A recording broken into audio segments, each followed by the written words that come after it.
subscribe to my channel. Please subscribe. Subscribe. We can get to know each other better. I got the content you want. Y'all are the audience that I need. So let's help each other, you know? Anyway, let's get into it. Like, subscribe. Anyway, so y'all don't know that I have medical issues going on. Yeah, okay, a lot of people do. I don't really like talking about it because I don't really like talking about it. It's really hard having health issues and just getting through everyday life. Like, it's, I don't know, it's just difficult. Anyway, I have fibromyalgia. Fibromyalgia is a nerve condition, disease, whatever you want to call it, syndrome, where pretty much your body just don't like you. I don't know what to say about it. It probably would have helped if I looked up the definition, but fibromyalgia is just a condition that affects your musculoskeletal system and your nervous system, well, your central nervous system. It causes a lot of pain throughout the body. Fibromyalgia can also cause other medical issues. Oh my God, my background is so loud and everybody is aggravating me right now because I'm trying to freaking record. You got people loud, screaming, kids acting crazy, doing the most, and all I want to do is just record. That's all I want to do. I just want to record. But anyway, so today's video is going to be about 10 tips for those who have fibromyalgia. Things that I've learned along the way. Stuff that I want to put out there so maybe other people can understand, or even if you don't have fibromyalgia, maybe you just want to understand someone who has fibromyalgia. Maybe you could watch this and learn something too. Okay, number 1, pace yourself every single day. Pace yourself. That is very important, to pace yourself, because when you do too much, it could affect you like that, like in an instant. I just saw a meme for yesterday. Fibromanic. That's what it was called. Fibromanic. When you have fibromyalgia, you really have to pace yourself. You have to know what your limit is so that you don't overexert yourself, because overexertion can cause or lead to a flare-up.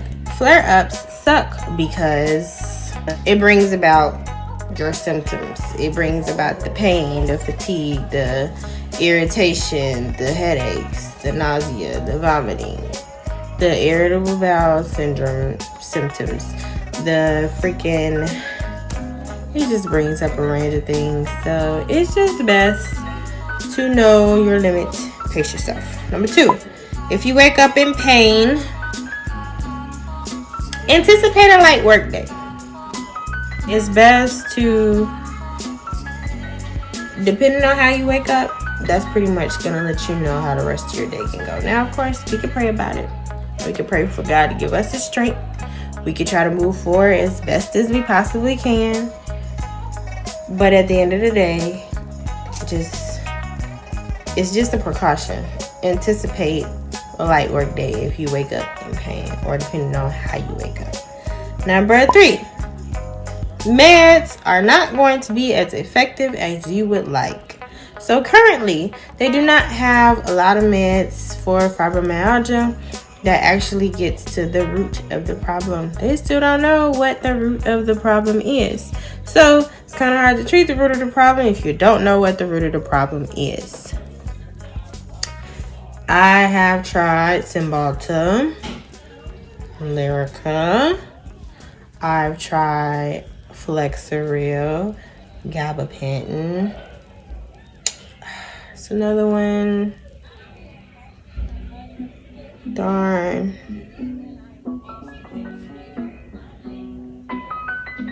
It's another one I'm not naming. Over-the-counter pills, they don't work. But I've tried aspirin, Tylenol, ibuprofen. I've even tried ibuprofen 800, which is not over the counter, unless you just do 4 over the counter 200. So 2 times 4, 800 ibuprofen. You know, got it. Good. Not a lot helps. So you have to take resting up seriously. You have to take eating right seriously, and you have to take it easy. I don't really know whatever helps you to be stress-free, that is something that you should practice on a regular basis. It's something you should really involve yourself in, because when you're stressed, your symptoms and your flare-ups become, just out of this world. For some people more than others, for some people less than others. But, it really just depends on you. 4, people will not understand, and that is okay. It's annoying, so you want to say, no, it's not okay. It's not okay that you don't understand. I didn't answer the phone for you today because I didn't feel like talking, because I was in a lot of pain. And sometimes people don't even, even if they don't say that they expect you to be there for them, it's hard to be there for people. It's hard to be there for yourself and your own family when you have a serious condition or even a chronic illness. That's what fibromyalgia is, a chronic illness. For those of you that don't know, it's not just spur of the moment, and it lasts for long periods of time. Flare-ups can last as long as flare-ups want to last. My flare-ups can last up to 2 weeks. All day, every day for 2 weeks. Can you imagine that? It sucks really bad. Some things help, like getting sleep, but even with sleep, it doesn't guarantee that you won't have other symptoms bothering you, and that sucks. So, yes, some people just will not understand that you don't want to talk on the phone, that you had to say no or cancel on this event or that event. Some people don't understand that, and they don't get, hey, you really can't do a lot of the things that you used to do. And I think it's harder for people to with me, for instance. I was in the Army. I'm now a veteran. I played sports in high school. I was a very active person. I worked out. I did things. Yeah, I did PT. I've done very demanding. What am I trying to say? I can't think of what I'm trying to say right now. Physically demanding things. So to look at me now and they're like, oh, you can't even open this, or oh, you can't even get out of bed today. People be like, oh, you're depressed, blah, blah, blah. Even though mental health is a serious and a real thing as well. People don't understand that. So not only do you have to worry about depression and mental health situations while you're flaring up, but you gotta worry about other people looking at you like, this ain't the you I remember. Well, guess what? It's not the us we remember either. We don't remember being, all messed up and just out of commission. That wasn't us. But stuff happens. It happens. And now we're in this position where we can't do things like we used to do. And I think that's one of the hardest realizations, especially for those of us who have or who used to have these active lifestyles or whatever. It sucks. It does, because it's just well, where did that come from if I was such a healthy person? It just happens. Number 5, ignore those that call you lazy.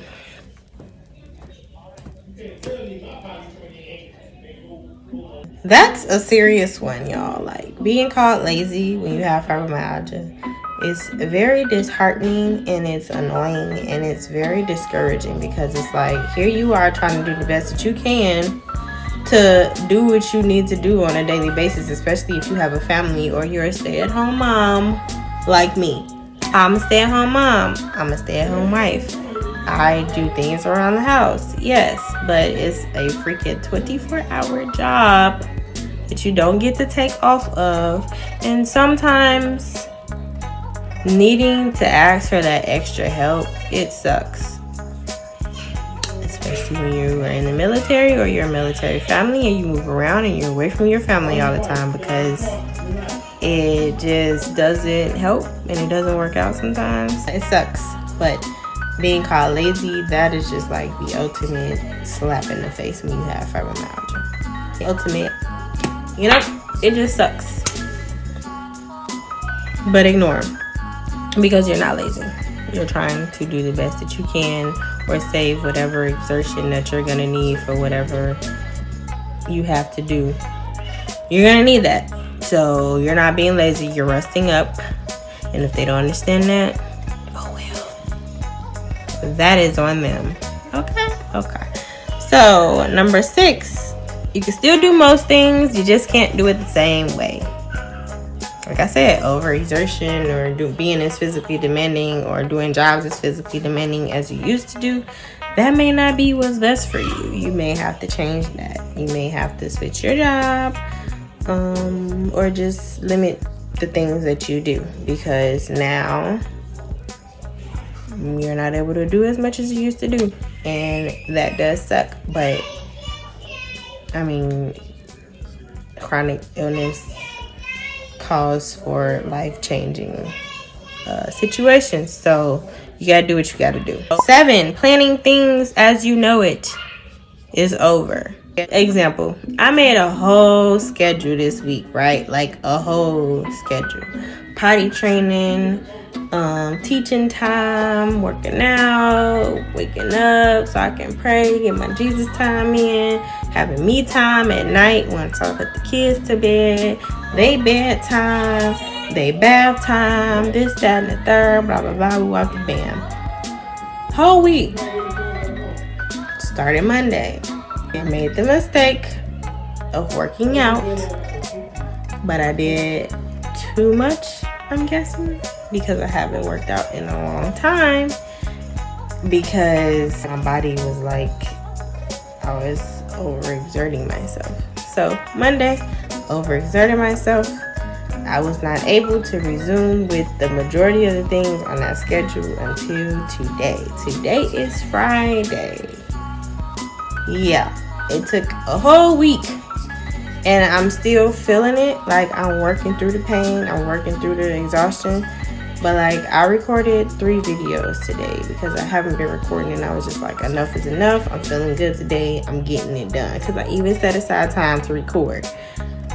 That workout on Monday wiped me out for like the whole week. I have been so exhausted. Today I had energy. I'm like, look, I'm gonna do these videos, and this is the last one I'm gonna do today, because let me tell y'all, it has caught up with me, and all I've been doing is sitting here talking to y'all, but it has really taken a lot of me. I'm getting a migraine, my head is hurting, this light is bothering me, and my body is just not wanting to cooperate with me right now. So after this video, I'm going to go ahead and lay it down, and I'm going to try to get some editing in today and at least post 2 of the 3. Is he serious? That's TJ. He's a hot mess. He's saying open the door. I'm not going to open the door because I got to finish. Anyway, the other reason why I'm so freaking tired, they have been running rampant all week. They're crazy. Anyway, yeah, so planning as you know it is over. Number 8. What? You is? Yes. So that means I can show them my nipple? No. Oh, okay.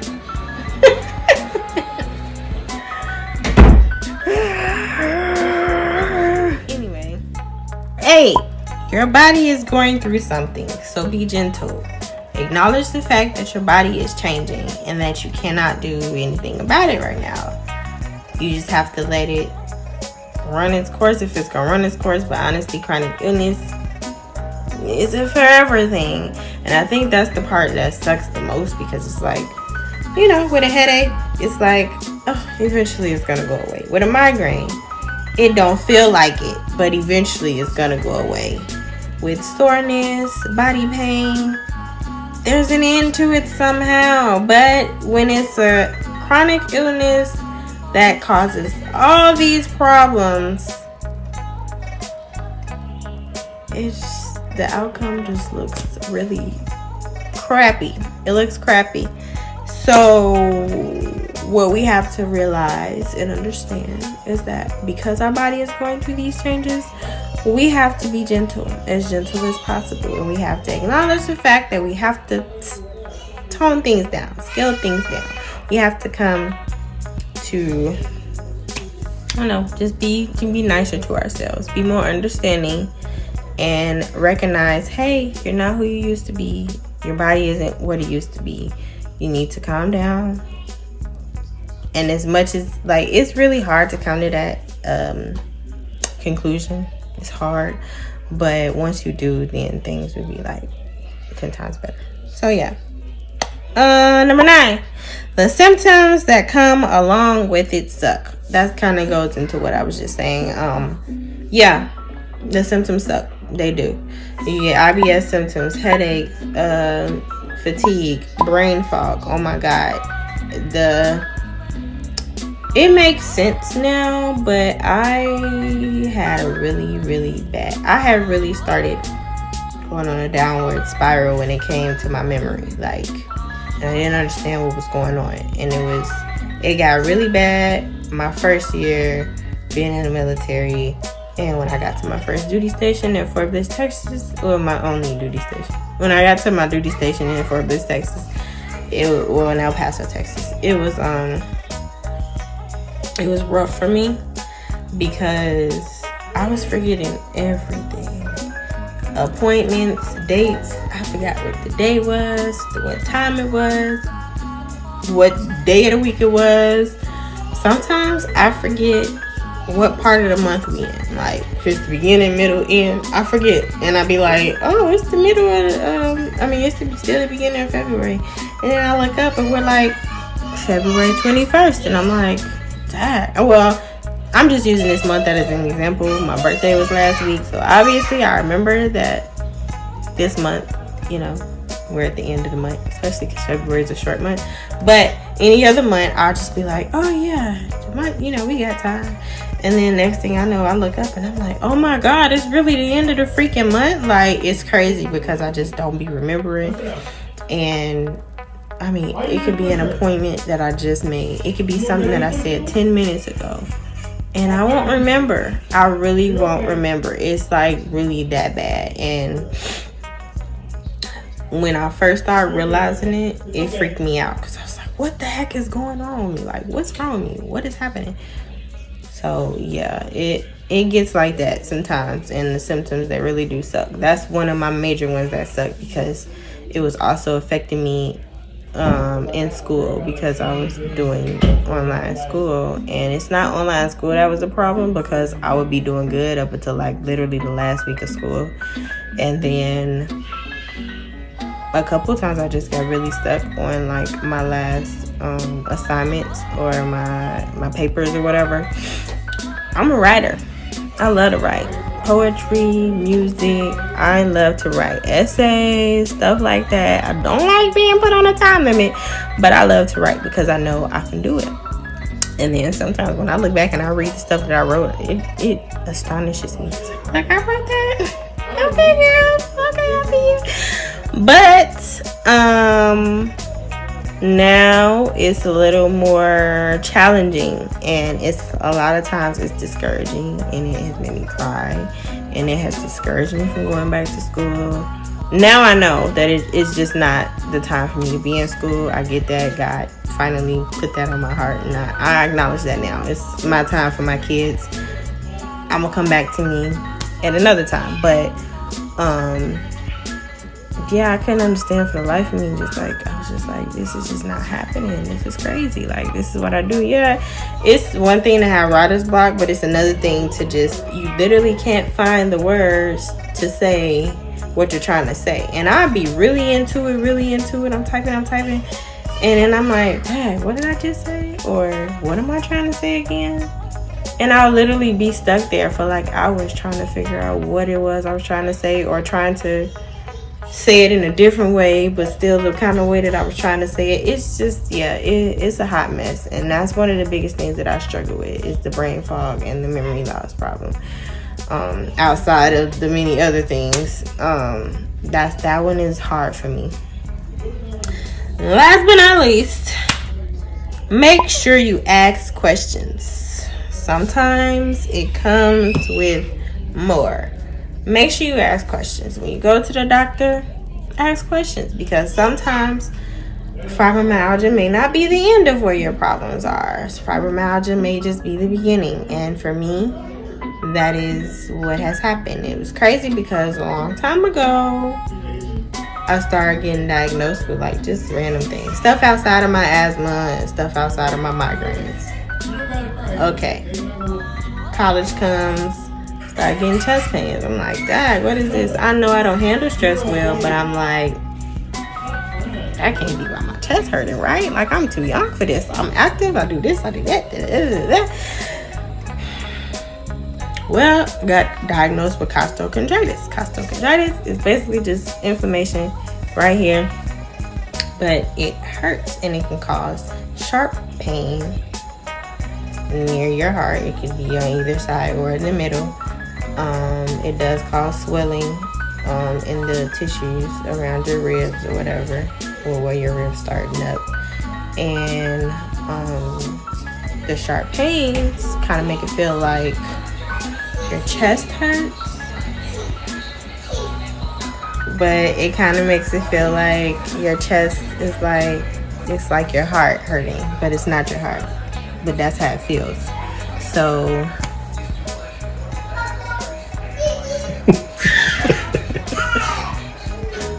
that's how it feels. But that was when, that was when it started. I did not know that, but that was a part of this, and that was 8 years ago. And now I'm here. I got diagnosed in 2016. So what? 4 years later, I got diagnosed, and then now I'm learning that there are other things that are going on, autoimmune wise, and so things come with other things. So make sure that you ask questions, talk to your provider, talk to your doctors, and get this really. Anyway, make sure you talk to your doctors and everything, and try to find out just so they can rule out other things, because fibromyalgia and autoimmune diseases, they frequent. I said frequent. They mimic one another, and frequently they are paired, where they come in multiples. I'm not trying to scare anybody. I don't want to scare you, but just make sure you ask questions and be your own advocate, because nobody knows you or your body like you do, and a lot of people don't care. There are a lot of doctors that are in the field of medicine for the wrong reasons, and you got to look out for you, and you got to know what's going on with you. So make sure you ask questions, do your research, and no matter how many people try to call you a hypochondriac or whatever, or try to say, oh, you like to diagnose yourself, because I know somebody that does that. But it's really just me trying to be an advocate for myself, because nobody else is going to do it. So, I love you. Okay. Thank you for listening. Don't forget to subscribe. Say love you. Love you. Look. Say love you. Love you. Say bye. Bye. All right. Bye.